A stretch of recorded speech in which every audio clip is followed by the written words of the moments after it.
అంటే మనకన్నా ముందు మరణించింది ఎవరంటే మన ప్లేస్లో మన యేసయ్య. ఆయన చనిపోయాడు కాబట్టి మనకేం భయం లేదు. తిరిగి లేచాడు కాబట్టి మనకేమీ భయం లేదు. ఆయన ఎలాగైతే చనిపోయి తిరిగి లేచాడో మనం కూడా అలాగే లెగుస్తాము. అందుకోసం అన్నాడు నిత్య జీవము. ఏమన్నాడంటే నిత్యము ఉండే జీవం. అది కొంతకాలం కాదు, అదేమి యుగ యుగాలు ఉండేది, యుగ యుగాలు ఉండే జీవితం అది. అక్కడ ఈ 70 సంవత్సరం, ఈ 70 ఏళ్ళకి 80 ఏళ్ళకి మనం దీనికోసం ఆరాటపడతాం, ఇది నాది నీదే అనేసి. ఏం లేదండి, నువ్వు ఆరాటపడవలసింది దేనికోసం తెలుసా? నువ్వు ఎలా నడుచుకోవాలి తెలుసా? పరిశుద్ధత కోసం నడుచుకోవాలి. దేనికోసం అండి? హోలీనెస్ కోసం నువ్వు నడుచుకోవాలి. హోలీగా ఉండాలి, నేను పరిశుద్ధంగా ఉండాలి అని నడుచుకోవాలి. మనం ప్రభు ఇచ్చే గిఫ్ట్స్ కోసం మనము ఎదురు చూస్తూ ఉండాలి. తర్వాత ఆయన మరణం వలన మనకి ఏం కలిగిందంటే మనమందరము కూడా పునరుత్థానం, మనందరం కూడా నిత్య జీవంలోనికి వెళ్ళడానికి అవకాశం కలిగింది. మనమందరం అలా ఉండడం మన దేవునికి ఇష్టం. అలాగే మరి ఈ సమయంలోని మరి పాప షారోన్ పుష్పం గురించి కూడా నేను ఆలోచన చేస్తూ ఉన్నాను. విశాఖపట్నం వెళ్ళినాను. ఇప్పుడు విశాఖపట్నం బిడ్డకి మరి అన్ని విషయాల్లో దేవుడు మరి తోడుగా ఉండాలని మా అనుదిన ప్రార్థనలో మేము మా సంఘంలో మేము ప్రార్థన చేస్తాం.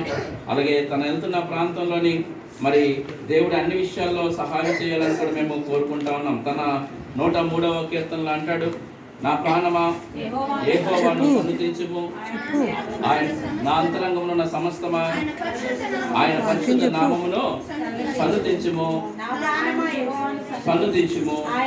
ఆయన చేసిన ఉపకారములలో దేనిని మరువకము అని కూడా చెప్తున్నాడు. ఆయన చేసిన ఉపకారాలంట దేనిని మర్చిపోకుండా సంఘం ఎదుట, సమాజం ఎదుట నువ్వు నిలబడి చెప్తావు చూడండి, అప్పుడే నువ్వు దేవుడు నిన్ను బ్లెస్ చేస్తావు.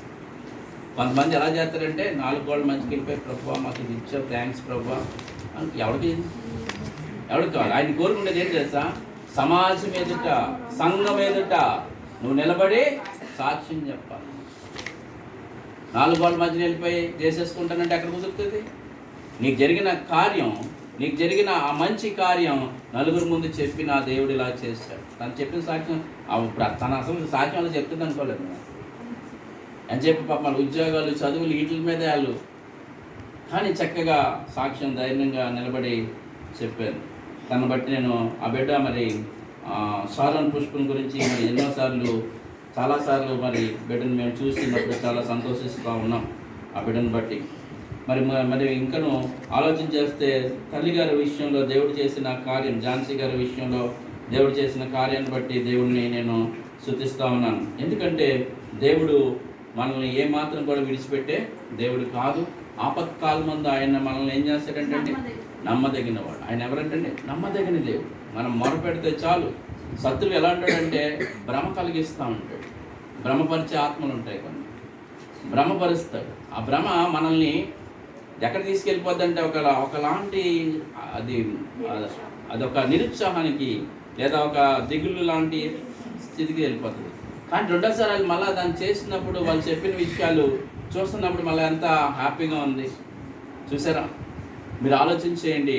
మన మొదటి నిబంధన అంతా కూడా అలాగే ఉంది. క్రొత్త నిబంధన అంతా కూడా యేసు ప్రభువులో ఆత్మీయంగా మనం అందరం కూడా ఎదుగుతూ ఉన్నాం. పాత నిబంధన అంతా కూడా ఎలా ఉందంటే భౌతికంగా కనబడతాం, భౌతిక కార్యాలు కనబడతా ఉన్నాయి. కాకపోతే కొత్త నిబంధన అంతా కూడా ఆత్మీయమైన పరిస్థితి, ఆత్మీయమైన విషయాల్లో మనం ఎదుగుతూ ఉన్నాం. మరి ఇంకా నువ్వు ఆలోచన చేస్తూ ఉంటుంటే అందుకోసమే కీర్తన 23లో అంటాడు, 23వ కీర్తన 4వ అధ్యాయంలో 4వ చదవండి, 1వ వచనం చదవండి. యెహోవా నా కాపరి, నాకు లేమి కలగదు. పచ్చగల చోట్ల ఆయన నన్ను పరుండు చేయుచున్నాడు. మనకి ఇంకా యెహోవాయే మనకి కాపరిగా ఉన్నప్పుడు మనకి బాధ ఏంటంటే మనకి ఏ బాధ లేదు. మనం ఏమీ ఆలోచించవలసిన పని అంతకన్నా లేదు. మనం ఒక్కటే చెయ్యాలి, ప్రభు కోసం మనం ఏం చేస్తున్నాం. రక్షించబడ్డాం, మనం మంచిదే, రక్షించబడి